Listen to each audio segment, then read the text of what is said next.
On the night of March 1st, 1932, a 20-month-old baby was put to bed in his nursery on the second floor of a stone farmhouse in Hopewell, New Jersey. His father was downstairs in the study, reading. His mother was in the next room. The nursery window was latched, the house was quiet, and the most famous child in America fell asleep the way any child would, safe, warm, and unaware that the world outside was watching. At 10 o'clock that evening, the baby's nurse walked into the nursery to check on him. The crib was empty. The window was open. A white envelope sat on the windowsill. And outside, leaning against the house in the March darkness, was a crude homemade ladder with one of its rungs broken in half. The baby was gone. His name was Charles Augustus Lindbergh, Jr. His father was the most famous man on earth. And for the next 72 days, America would hold its breath, waiting for a child who was already dead. To understand why this case shattered a nation, you have to understand what Charles Lindbergh meant to America, not as a historical figure in a textbook, as a living, breathing symbol of everything the country wanted to believe about itself. In the spring of 1927, Charles Augustus Lindbergh was 25 years old. He was tall, lean, blue-eyed, with a shy Midwestern smile and the kind of quiet confidence that people confused with modesty. He was a mail pilot from Minnesota, a kid from nowhere, with no fortune, no connections, and no particular reason for the world to know his name. And then he did something no one had ever done before. On May 20th, 1927, Lindbergh climbed into a single-engine monoplane called the Spirit of St. Louis at Roosevelt Field on Long Island. He had no co-pilot, no radio, no parachute. He carried 5 sandwiches, a canteen of water, and a stack of maps that he had drawn himself. And he pointed the nose of that airplane east, toward an ocean that no one had ever crossed alone in a plane. And he flew. 33.5 hours later, he landed at Le Bourget Field outside Paris. 150,000 people were waiting for him. They rushed the plane. They nearly tore it apart trying to touch him, to lift him, to carry the man who had just done the impossible. When he came home, New York City gave him the largest ticker tape parade in history. 4 million people lined the streets. They threw confetti from skyscrapers until the canyons of Lower Manhattan looked like it was snowing in June. President Coolidge awarded him the Congressional Medal of Honor. Time magazine named him its first ever Man of the Year. He received 3.5 million letters from admirers, more mail than any private citizen had ever received. He was 25 years old. And overnight, he had become the most beloved human being on the planet. It's difficult, from the distance of nearly a century, to understand the scale of Lindbergh's fame. We live in an age of celebrity, where fame is manufactured and distributed through screens, where someone can become world famous for a dance on social media and be forgotten in a month. Lindbergh's fame was nothing like that. It was deeper. It was more personal.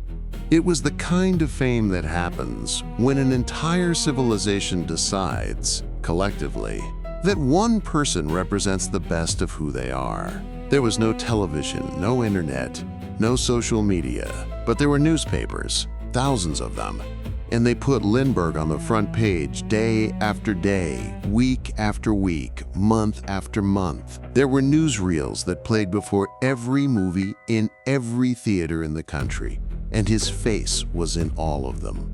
There were songs written about him, more than 200 in the first year alone. There were dances named after him. Babies were named after him. Streets were named after him. The Lindy Hop, one of the most popular dances in American history, was named for Lucky Lindy. A candy bar was named after him. Mothers wrote to him asking him to bless their children. He was more famous than any president, more admired than any general. In a country still finding its identity on the world stage, Charles Lindbergh was proof that an ordinary American boy could do something extraordinary. He was courage without arrogance, achievement without privilege, the American dream, walking and breathing and smiling that shy Minnesota smile. In 1929, he married Anne Morrow, the daughter of the United States ambassador to Mexico. She was intelligent, literary, refined, everything that old money and East Coast education could produce. Together, they were the most glamorous couple in America. The press followed them everywhere. Photographers camped outside their homes. Reporters bribed their servants for details about their private life. On June 22, 1930, their first child was born, Charles Augustus Lindbergh Jr. The newspapers called him the Eaglet. The baby's photograph appeared on front pages across the country. America treated this child the way it would later treat the children of presidents and movie stars, as public property, a national treasure, a symbol of the perfect family living the perfect life. The Lindberghs were suffocating under the attention. They had already moved once to escape the press. Photographers had camped outside their previous home for weeks. Reporters had followed Anne to her doctor's appointments. A tabloid had published the baby's pediatric records. The press that had made Lindbergh now owned him, and it would not let go. Now, with the baby, they decided to build a new home, a large stone house on a 390-acre estate in rural Hopewell, New Jersey, surrounded by woods and farmland and silence. It was isolated, deliberately so. The nearest town was small. The nearest neighbor was far. They hoped that distance from the world would let them raise their child in peace, away from the flashbulbs and the headlines and the constant, relentless gaze of a country that treated their family like a television show decades before television existed. It wasn't enough. Distance couldn't protect them. Nothing could. But what happened next, nobody could have predicted. The ransom note that the nurse found on the windowsill that night was written in broken English with distinctly German phrasing. The spelling was strange and consistent. Money for money, anything for anything, gut for good. "Dear sir," it began, "have $50 ready." At the bottom of the note was a peculiar symbol, 2 interlocking circles with 3 holes punched through them. The writer said this symbol would be used to authenticate all future communications. It was, in its crude way, a signature. Lindbergh heard a sound that night, something he would later describe as the sound of wood cracking, but thought nothing of it. It was the ladder breaking. The kidnapper had climbed up, entered the nursery through the window, taken the baby, and descended with the child. The broken rung suggested the ladder had snapped under the weight on the way down. Whether the baby died from a fall at that moment or was killed shortly after would become one of the case's most painful questions. Within hours, the police were at the house. Within a day, the story was on every front page in the country. Within a week, it was the only thing America could talk about. The response was unlike anything the country had seen. President Hoover called it the most reprehensible crime in the history of the nation. Over 100,000 police officers across the eastern seaboard were mobilized. The FBI, then called the Bureau of Investigation, entered the case. J. Edgar Hoover, its ambitious young director, saw an opportunity to elevate his agency onto the national stage, and he seized it. Tips flooded in hundreds a day, then thousands. Psychics offered visions. Vigilantes organized search parties. Con men sent fake ransom notes. The crime attracted every kind of fraud and opportunism that desperation can produce. A woman in New Jersey claimed to have seen the baby in a car. A man in Connecticut said he knew the kidnappers. A preacher in Virginia said God had revealed the child's location to him. None of it was true. All of it consumed police resources and precious time. And Lindbergh himself took control. This was not a man accustomed to helplessness. He had flown across an ocean alone. He had stared down death at 20,000 feet and never blinked. He believed he could get his son back through force of will, personal negotiation, and the kind of calculated risk that had defined his life. He sidelined the police. He overruled the investigators. He brought in his own intermediaries. He opened lines of communication with the underworld, even reaching out to Al Capone, who was in federal prison at the time and who offered to help find the baby in exchange for his own release. Capone's offer was declined, but the fact that it was even considered tells you how desperate things had become. It was chaos. And into that chaos walked a 72-year-old retired school principal from the Bronx named John F. Condon. Condon had read about the kidnapping and, on his own initiative, placed an advertisement in a Bronx newspaper offering to act as a go-between. Astonishingly, the kidnapper responded. Condon, using the alias Jafsy, derived from his initials, began exchanging notes with the kidnapper. The notes all bore the same interlocking circle symbol, the same broken English, the same German phrasing. On the night of April 2nd, 1932, Condon went to St. Raymond's Cemetery in the Bronx. It was dark. A cold spring night. Headstones stretched out in every direction, pale gray shapes in the blackness. Lindbergh himself was parked nearby in a car, close enough to hear voices but too far to see faces. And there, in the shadows between the graves, a man was waiting. The man spoke with a German accent.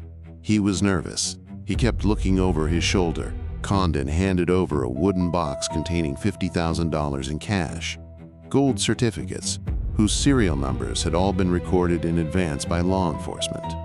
It was an enormous sum. In the middle of the Great Depression, when families were losing their homes and standing in bread lines, $50,000 was a fortune almost beyond comprehension.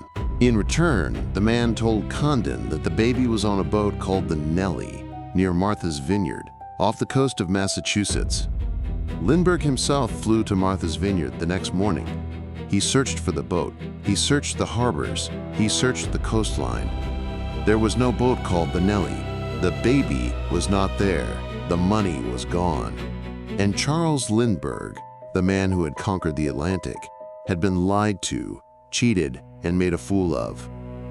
And what he didn't know yet was the worst part of all. On May 12, 1932, 72 days after the kidnapping, a truck driver named William Allen stopped along a road 4.5 miles from the Lindbergh estate.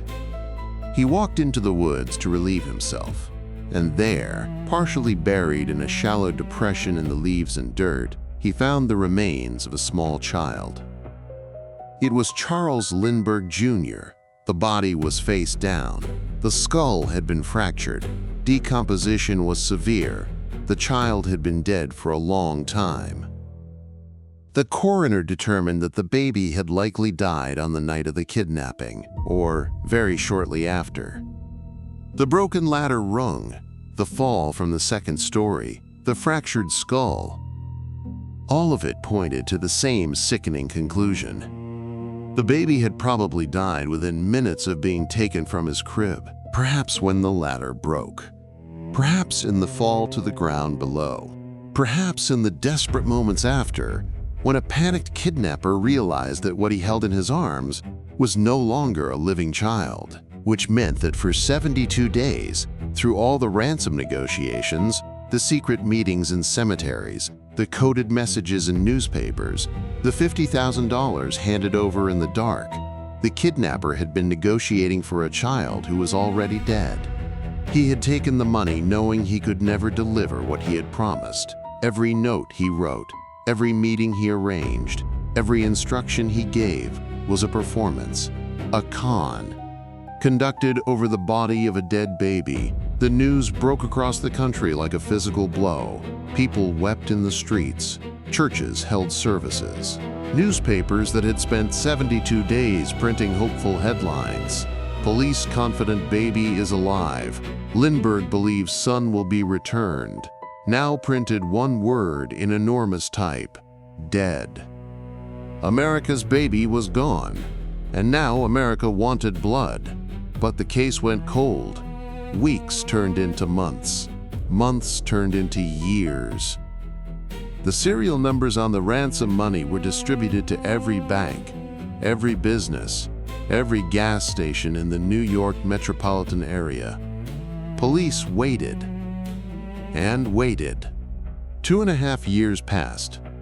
And then, on September 19, 1934, a man pulled into a gas station in the Bronx and paid for his fuel with a $10 gold certificate. Gold certificates had been pulled from circulation the year before, when America abandoned the gold standard, so they were unusual.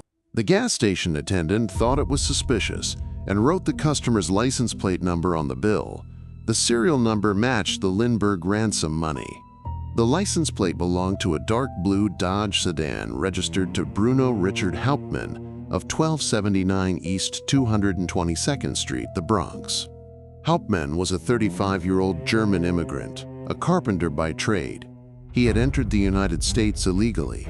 It took him 3 attempts to get past immigration. He lived quietly with his wife, Anna, and their young son, Manfred. To his neighbors, he was unremarkable, a quiet man who kept to himself and worked with his hands. When police searched his garage, they found over $14,600 in Lindbergh ransom money, hidden in a tin can wrapped in rags, tucked into a shelf he had built himself. Hauptmann said the money belonged to a friend, Isidor Fisch, a German immigrant who had returned to Germany and died of tuberculosis. Fisch had left a shoebox with Hauptmann, who claimed he didn't know what was inside until months later. The press immediately called it the Fisch story, a phrase dripping with disbelief. What the jury didn't know would have changed everything, or maybe nothing. Even today, no one is sure. The trial of Bruno Richard Hauptmann began on January 2, 1935, in the small town of Flemington, New Jersey. The courthouse was a modest brick building on Main Street, designed for property disputes and local complaints. It was not designed for the most sensational criminal trial in American history. Flemington had a population of 2,700. During the trial, over 700 reporters descended on the town. Newsreel cameras lined the courthouse steps. Western Union installed additional telegraph lines to handle the volume of dispatches being sent around the world. Tickets to the courtroom gallery were scalped for prices that rivaled Broadway shows. Spectators brought picnic lunches. Vendors sold miniature ladders outside the courthouse as souvenirs. It was, by any measure, a circus. And in the center of the ring sat Bruno Hauptmann, gaunt, hollow-cheeked, speaking English with a thick German accent, looking less like a master criminal and more like a man who had been caught in a machine he couldn't understand. The prosecution was led by David Wellens, the Attorney General of New Jersey, who had never tried a case before. He didn't need experience, he had the evidence. The handwriting. 8 forensic experts testified that the handwriting on the ransom notes matched Hauptmann's. The same misspellings, the same letter formations, the same Germanic syntax. The written as day, not written as note. Boat written as bode. Hauptmann's own writing samples, obtained after his arrest, showed the same patterns. The wood. This was perhaps the most extraordinary piece of forensic evidence in the history of American criminal justice up to that point. Arthur Kohler, a wood expert from the United States Forest Service, had traced the lumber in the kidnapping ladder through mills and lumber yards across the Northeast. One of the rails of the ladder, a plank the prosecution designated Rail 16, had been cut from a floorboard in Hauptmann's own attic. The grain matched, the nail holes matched, the saw marks matched. Kohler had literally followed a piece of wood from Hauptmann's ceiling to the side of the Lindbergh house. The money, $14,600 in ransom bills, hidden in Hauptmann's garage. His spending patterns had changed dramatically after the kidnapping. He stopped working, bought expensive things, invested in the stock market. For a man who had been a struggling carpenter, The sudden wealth was difficult to explain. The identification. Lindbergh himself testified that the voice he had heard at the cemetery calling out, "Hey, doctor," to Condon, was Hauptmann's voice. Condon, after initial hesitation, identified Hauptmann as the man he had given the money to in the darkness between the headstones. The defense was led by Edward Riley, a once prominent attorney known as Death House Riley, for his work on capital cases. But Riley was past his prime. He was rumored to be drinking heavily during the trial. His strategy was scattered. He suggested alternative suspects without committing to any of them, challenged forensic evidence without offering competing experts of equal caliber, and failed to present a coherent narrative that gave the jury a reason to doubt. Hauptmann himself took the stand. He was calm, controlled, and absolutely insistent on his innocence. He spoke in accented but clear English. He explained the money with the fish story. He denied ever being at the Lindbergh estate. He denied knowing anything about the kidnapping. He denied writing the ransom notes. He looked the jury in the eye and told them he was an innocent man. But under cross-examination, Willens dismantled him piece by piece. He pointed out the misspellings in Hauptmann's own writing that matched the ransom notes. Not just German-style errors that any German speaker might make, but specific, unusual mistakes that appeared in both. He asked Hauptmann to write certain words on a blackboard in front of the jury. Hauptmann misspelled them the same way the ransom writer had. Boat became bode. Signature became signature. Not became note. The courtroom watched a man convict himself with his own handwriting in real time, in front of 12 people who would decide whether he lived or died. Willens pressed harder. He asked about the money. He asked about the spending. He asked why a struggling carpenter had suddenly stopped working and started investing in the stock market. He asked why a man who claimed to have found a shoebox full of money hadn't reported it, hadn't asked questions, hadn't been curious about where $15,000 had come from. Hauptmann's answers grew thinner with each question. The fish story, which had already seemed unlikely, began to sound impossible. The trial lasted 6 weeks. On February 13, 1935, the jury deliberated for 11 hours. They returned a verdict of guilty, first-degree murder. The sentence was death. Hauptmann showed no emotion.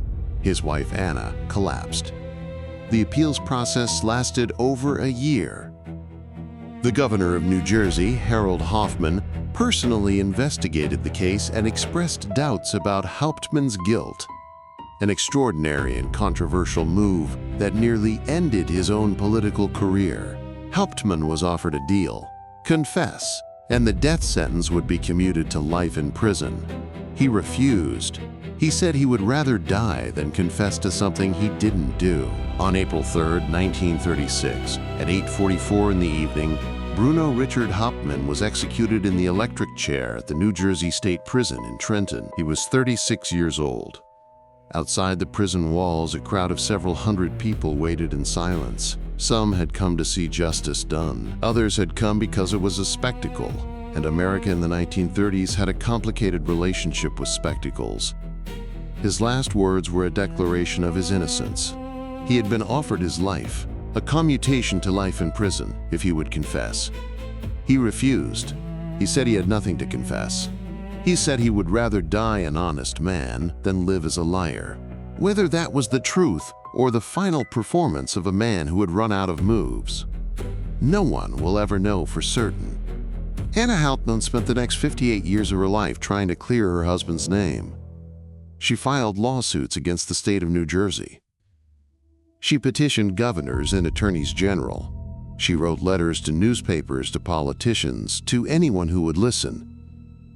She gave interviews into her 90s, sitting in her small apartment in Pennsylvania, speaking in the same German accent that had condemned her husband in a New Jersey courtroom decades earlier.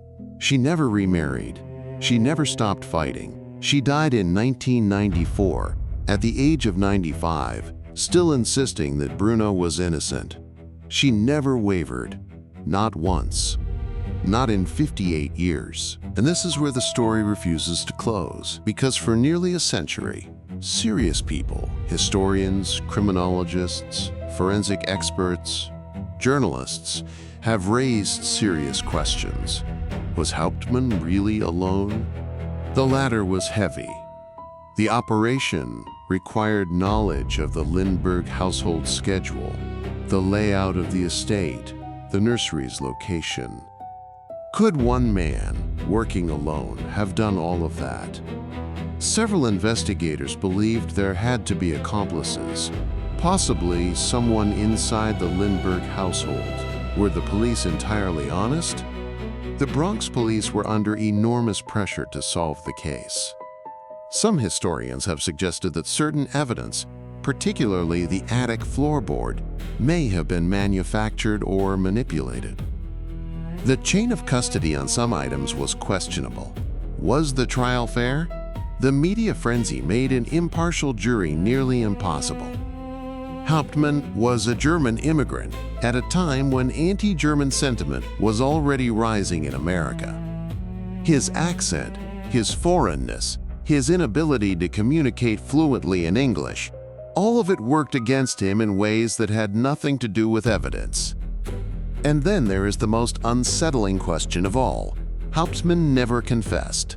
Not under interrogation, not during the trial, not during his appeals. Not when he was offered his life in exchange for a confession. He walked to the electric chair proclaiming his innocence. That doesn't prove anything. Guilty people deny their crimes all the time. But the totality of it, the consistency, the refusal to take the deal, the willingness to die rather than confess, has haunted the case for decades. The Lindbergh kidnapping changed America in ways that went far beyond one family's tragedy. Congress passed the Federal Kidnapping Act, the Lindbergh Law, making kidnapping across state lines a federal crime punishable by death. The FBI's jurisdiction expanded dramatically. J. Edgar Hoover used the case to build the Bureau into the powerful agency it would become for the next 4 decades. The way Americans thought about the safety of their children, the idea that wealth and fame could not protect you, that the most powerful man in the world could not keep his own baby safe, shifted permanently. And Lindbergh himself was transformed.